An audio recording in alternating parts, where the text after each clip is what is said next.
Private విద్యా పాఠశాలలో fee వివరాలు నోటీస్ బోర్డులో తెలియజేయాలని డీఈఓకి వినతిపత్రం అందజేసిన భారత రాష్ట్ర సమితి విద్యార్థి విభాగం రాష్ట్ర నాయకులు కంచర్ల రవి గౌడ్.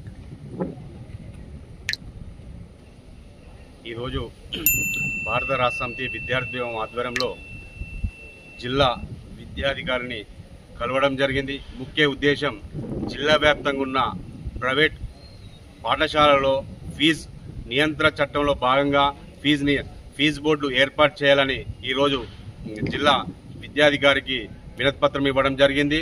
అందులో భాగంగానే ఈరోజు జిల్లా వ్యాప్తంగా ఉన్న అన్ని పాఠశాలలో ఫీజు బోర్డు ఏర్పాటు చేయాలని ఈరోజు మేము డిమాండ్ చేయడం జరుగుతుంది. ఖచ్చితంగా జిల్లా వ్యాప్తంగా ఉన్న ప్రైవేట్ పాఠశాలలో రీతిగా ఇష్టం వచ్చినట్టు ఎవరికి వచ్చినట్టు వాళ్ళు ఎక్కువ అధిక ఫీజులు వసూలు చేస్తున్నారని ఈరోజు డిఓ గారి దృష్టికి తీసుకురావడం జరిగింది. ఖచ్చితంగా మేము వీటి మీద చర్య తీసుకుంటాం.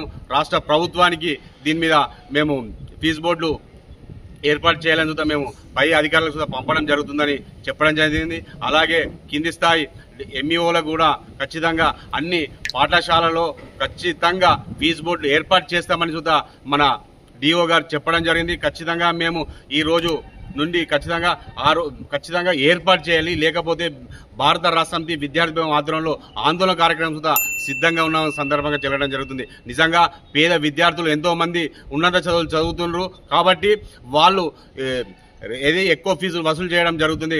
వాళ్ళ బంగారు భవిష్యత్తు దృష్టిలో పెట్టుకొని ఖచ్చితంగా ఫీజు నియంత్రణ చట్టంలో భాగంగా ఈరోజు మన డిఓ గారికి వినతిపత్రం ఇవ్వడం జరిగింది. అలాగే డిఓ గారు స్పందించి ఖచ్చితంగా జిల్లా వ్యాప్తంగా ఉన్న ప్రైవేట్ పాఠశాలల పైన అధిక ఫీజులు వసూలు చేసిన పాఠశాలల పైన చర్య తీసుకుంటానని ఈ సందర్భంగా మాకు హామీ ఇవ్వడం జరిగింది.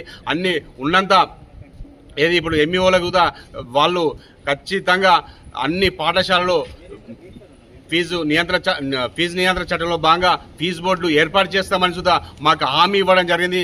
ఈ రోజు మేము డిఓ గారికి భారత రాష్ట్ర సమితి విద్యార్థి భవన్ నుంచి కృతజ్ఞత తెలపడం జరుగుతుంది.